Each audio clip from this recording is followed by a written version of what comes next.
لایکشان آشاد شعرونه خو مو ډېر واورېدل. صفدر صاحب زما د کلام عنوان ده خوب.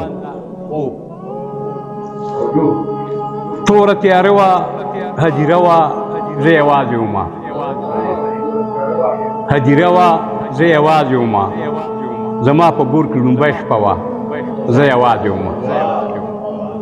او د سوال جواب په رښتیا راغلی، زه یې پورته کړمه. د سوال جواب په رښتیا راغلی، زه یې پورته کړمه.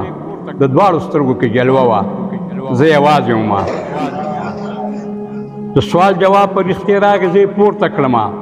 د دواړو سترګو کې جلوه وه، زه یوازې ومه. راته یې ویلي اوس په تا نه څو سوالونه کوو. راته یې ویلي اوس په تا نه څو سوالونه کوو.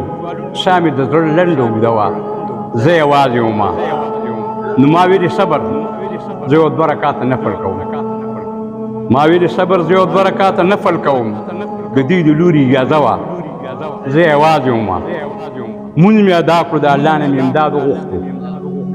مونځ مې ادا کړو، د الله نه مې امداد وغوښتو. زما په ژبه کلمه وه، زه یوازې ومه. مونځ مې ادا کړو، د الله نه مې امداد وغوښتو. زما په ژبه کلمه وه، زه یوازې ومه. دوی ویل دنیا کې دی الله ته سل فیټ کړی که نه. دوی ویل الله ته دنیا کې سل فیټ کړی که نه. ما ویل شپه ورځ به مې سجده وه، زه یوازې ومه. او دوی ویلې وایه چې الله سره نږدې څومره وي. دوی ویلې وایه چې الله سره نږدې څومره وي. ما ویل توحید مې عقیده وه، زه یوازې ومه. نو دوی ویل وایه چې په دین باندې د کوم نبي وي. دوی ویلې وایه چې په دین باندې د کوم نبي وي. ما ویل حبیب مې وسیله وه، زه یوازې ومه. نو بیا یو ښایسته بشر ښکاره شو، ویلې دا پېژنې. بیا یو ښایسته بشر ښکاره شو، ویلې دا پېژنې. ما ویل همدا مې معشوقه وه، زه یوازې ومه. مهرباني ښه مهرباني. دوی ویلې وایه چې په دین باندې د کوم نبي وي. ما ویل حبیب مې وسیله وه، زه یوازې ومه. بیا یو ښایسته بشر ښکاره شو، ویلې دا پېژنې. ما ویل همدا مې معشوقه وه، زه یوازې ومه. نو دواړه مسکی شوې، راته یې ویلې په کلا روده شه. دواړه مسکی شوې، راته یې ویلې په کلا روده شه. د سرو ګلونو بستره وه، زه یوازې ومه. او سوره اخلاص مې تلاوت کړو، په بستر څملستم. سوره اخلاص مې تلاوت کړو، په بستر څملستم. زما په ښي لوري کعبه وه، زه یوازې ومه. او ما د اکشان اشته ډېر شکر د الله ادا کړو چې را بیدار شوم، نیمه شپه وه، زه یوازې ومه.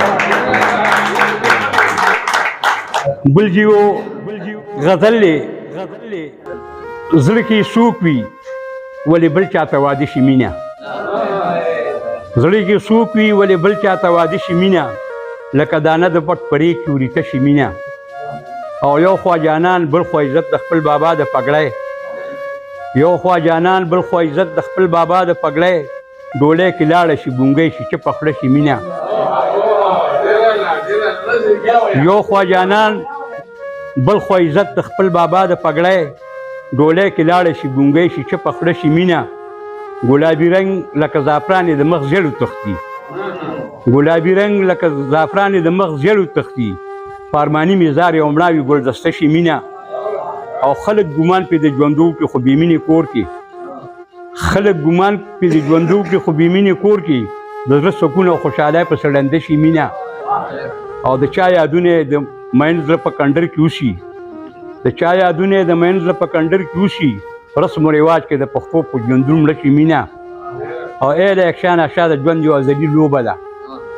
ای له اکشان اشا د ژوند یوه ازلي لوبه ده. په هر غزل کې د شاعر رسول نغمه شي مینه.